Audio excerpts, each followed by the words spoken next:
স্বাগত বাংলা নিউজ 24 এর শীর্ষ 10-এ। সঙ্গে আছি আমি মাহমুদুল হাসান। এক নজরে জেনে নিব দেশ বিদেশের আজকের গুরুত্বপূর্ণ খবর। জন্মভূমিতে তারেক রহমানের অবিস্মরণীয় প্রত্যাবর্তন। দীর্ঘ 17 বছরের নির্বাসন শেষে স্ত্রী কন্যাকে নিয়ে ঢাকার মাটিতে পা রাখলেন।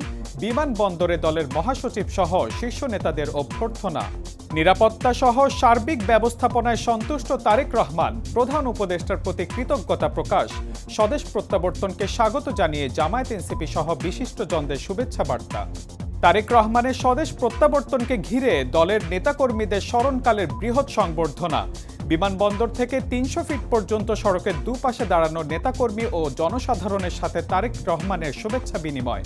কড়া নিরাপত্তা বলয়ে বিশেষায়িত বাসে প্রায় 6 ঘন্টার শুভেচ্ছা যাত্রা। তীব্র শীত উপেক্ষা করে ঢাকার পূর্বাচলে সংবর্ধনায় দলের নেতাকর্মীদের বাঁধভাঙ্গা ঢল।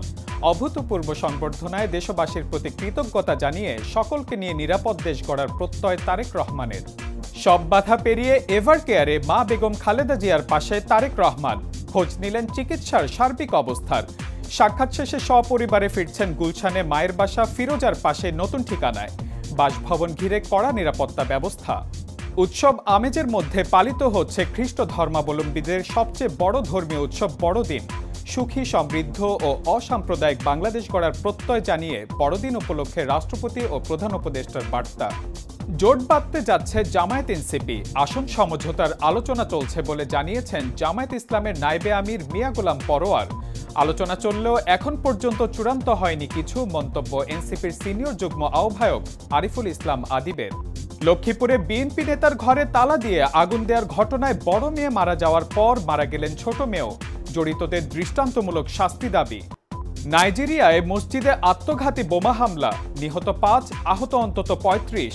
এখন পর্যন্ত হামলার দায় কেউ স্বীকার না করলেও আঙ্গুল উঠেছে বোকো হারামের দিকে।